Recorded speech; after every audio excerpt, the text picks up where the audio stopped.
আপোনালোক সকলোৰে ভাল আৰু যেহেতু এনেকুৱা হৈছে যে 5000 সামথিং পোষ্টখিনি যিখিনি 2023 ওলাইছিল এডভাৰটাইজমেণ্ট সেইখিনিক লৈ লাগিছিল সেইটোতো হয়। লগতে আপোনালোকৰ NISৰ কেছটো আপোনালোকৰ আপডেট দিয়া নাছিলে আচলতে কি হ'ব কি নহ'ব।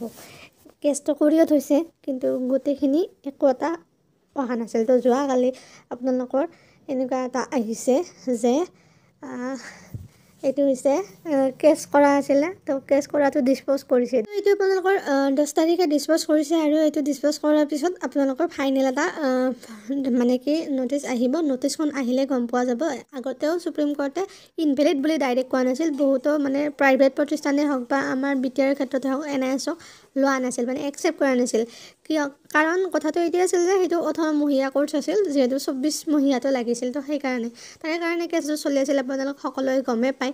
কিন্তু কথাটো হৈছে যে এইটো কেছটো চবখিনি দিছে আৰু আপোনালোকৰ যিখিনি 2017 আগষ্টৰ 18 আগষ্ট নেকি সেইখিনি লৈ যিখিনি এডমিশ্যন লৈছিল তেওঁলোকক মানে ভেলিড বুলি ধৰিব বা একচেপ্ট কৰিব সেনেকৈ দিছে। কিন্তু NISৰ ক্ষেত্ৰত যদি চাব যায় যিখিনিয়ে কোৰ্চটো লৈছে সেইখিনিতো সকলো ইন ছাৰ্ভিচ টিচাৰে হয় ন, এনেইতো আৰু দিয়া নাছিল, ইন ছাৰ্ভিচৰ কাৰণে দিছিলে।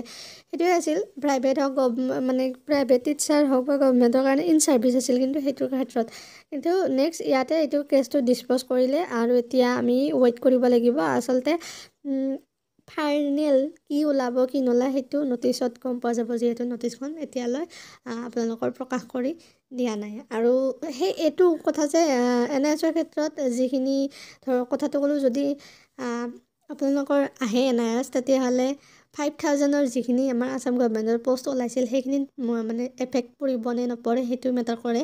কিন্তু কথাটো হ'ল যিখিনি অলৰেডি পষ্ট আপোনাৰ 23 ওলাইছিল 5000 সামথিংটো, এইখিনি পষ্টৰ পিছতে নটিফিকেশ্যন এখন দিছিলে, দিৰ পৰা নটিচ দিছিলে এইখনে যে NISৰ কেণ্ডিডেটখিনিক একচেপ্ট নকৰে। ভেলিড ইনভেলিড এইটো কথা কোৱাই নাছিল। ভেলিড ইনভেলিড বুলি একো এটা নাথাকে, কাৰণ কিবা এটা কোৰ্চ ল'লে সেইটো ইনভেলিড বুলি প্ৰশ্নই নাথাকে, তাতে ভেলিডে হয়। কিন্তু একচেপ্ট কৰে নকৰে সেইটো মেটাৰ কৰে। এতিয়া ইয়াতে যিহেতু আসাম গভৰ্ণমেণ্টৰ একচেপ্ট কৰে নকৰে সেইটো আমি জেনেৰেল যিখিনি ভেৰিফিকেশ্যন আছে তেতিয়াহে গম পাম।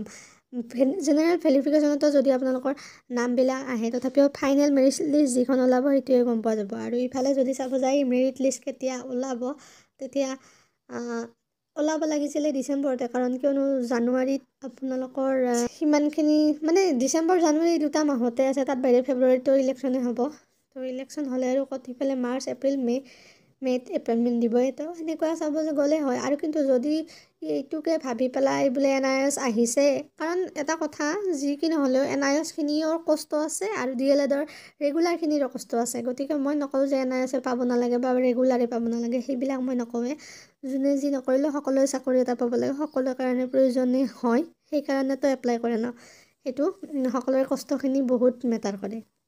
সেইকাৰণে বিশেষ একো নকওঁ, একচেপ্ট নকৰে সেইটো গভৰ্ণমেণ্টে জানিব, আমি একো কৰিলে নহয়। আৰু যদি এইটোকে নকৰি বহুতে কেছ কৰে তেতিয়াহ'লে এনেই ডিলে হৈ গৈছে, অলৰেডি 1 year হৈ গৈছে 5000ৰ বস্তুত। সেইটো যদি আৰু ডিলে কৰিব বিচাৰে তেতিয়াহ'লে কৰিব পাৰে, আপোনালোকৰ কথা।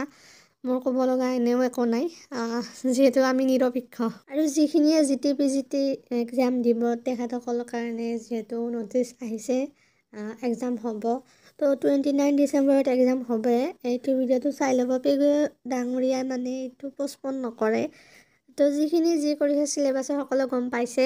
যদি আপোনালোকৰ মানে এনেকুৱা হৈছে চাকৰি এটা লাগে তেতিয়াহ'লে ভালকৈ পঢ়িবই লাগিব। 10 দিন থাকে 20 দিন থাকে সেইটো নিজৰ ওপৰত হ'ব, কিন্তু যেনেকৈ নহওক চিলেবাছ কভাৰ কৰিবই লাগিব, এক্সাম দিব লাগিবই, চাকৰিও ল'ব লাগিব।